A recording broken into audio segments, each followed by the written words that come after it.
ادب میرے نزدیک کسی کمزور چیز کا نام نہیں ہے. ادب تو للکارتا ہے، آپ کو للکارتا ہے کہ خود کو دیکھو، جس جگہ زندہ ہو اس کو دیکھو، جن لوگوں کے درمیان زندہ ہو ان کو دیکھو اور پھر سوچو کہ کیا ہے کیا نہیں. اور ادب مجھے اس لیے اچھا لگتا ہے کہ اصل غوطہ لگانا مجھے ادب سکھاتا ہے. آپ لفظوں میں غوطہ لگاتے ہیں اور اس کی تہ سے معنی نکال کے لاتے ہیں. وہ جو معنی کا ایک موتی آپ کے ہاتھ آ جاتا ہے تو اس پہ تو غالب بھی ناز کرتا ہے.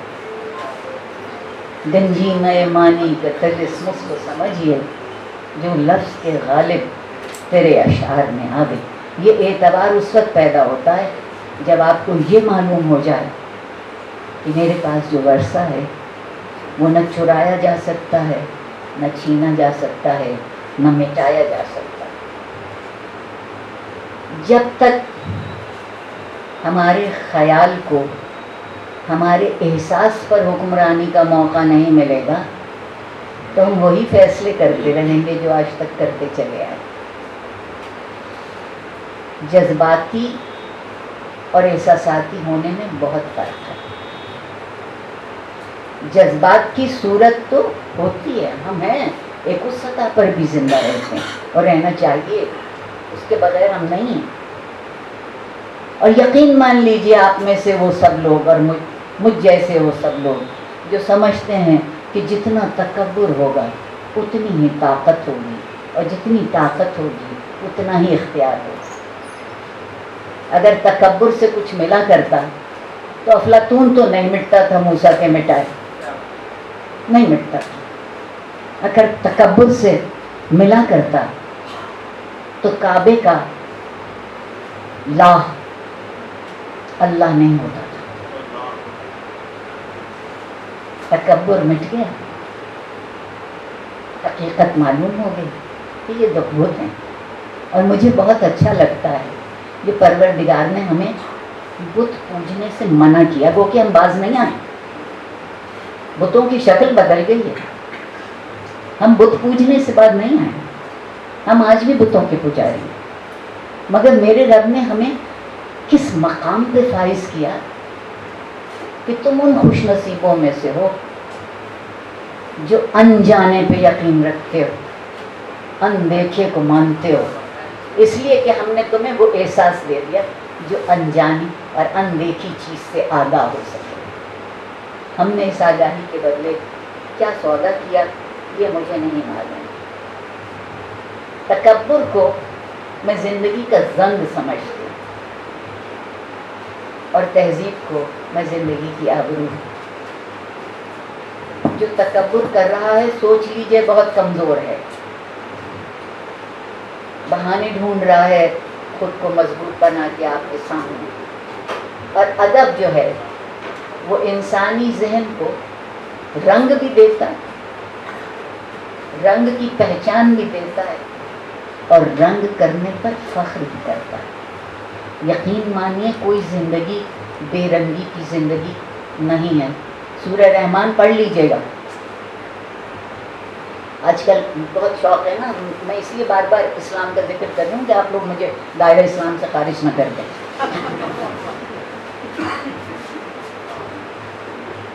انتخاب کا معاملہ رسوا تو کرتا ہے، انتخاب کا معاملہ رسوا تو کرتا ہے، مگر انتخاب کا معاملہ ہمیں ایک دوسرے کے قریب بھی لاتا ہے. یہ انتخاب نہ ہو تو نہ ہم جیسوں کی بات ہوگی نہ کچھ ہوگی. اور یہ بات میرا خیال ہے میں کہہ کے ختم کروں گی کہ معاشرہ کس بات کی حمایت کر رہا ہے؟ تہذیب کی یا تہذیب کے بہانوں کی؟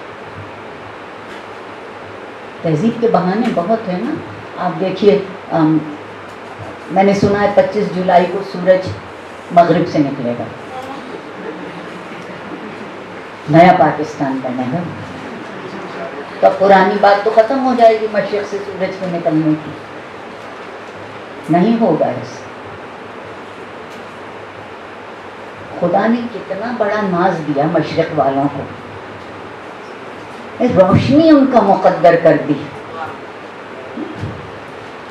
اور خدا نے کیسا پسپا کیا مغرب والوں کو، اندھیرا ان کا مقدر کر دیا۔ مگر یہ بات ہم ایشیا میں، مشرق میں ہم نے سمجھی نہیں۔ اور اگر آپ آج بھی کہیں میرے جیسے مولانا خادم حسین کے سامنے یہ بات کہیں، وہ کہیں گے لا حول ولا قوت الا باللہ۔ ہم جب ڈرانا چاہتے ہیں کسی کو تو حلق سے بولنے لگتے ہیں۔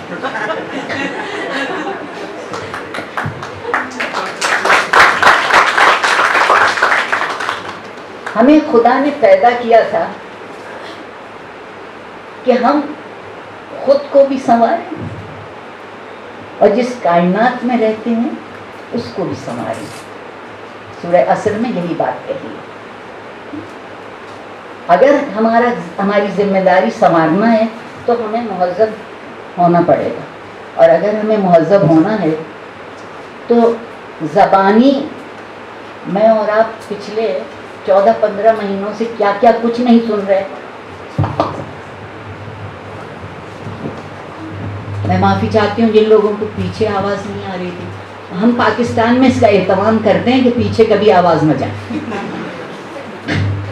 بہت اہتمام کرتے ہیں اس بات کا۔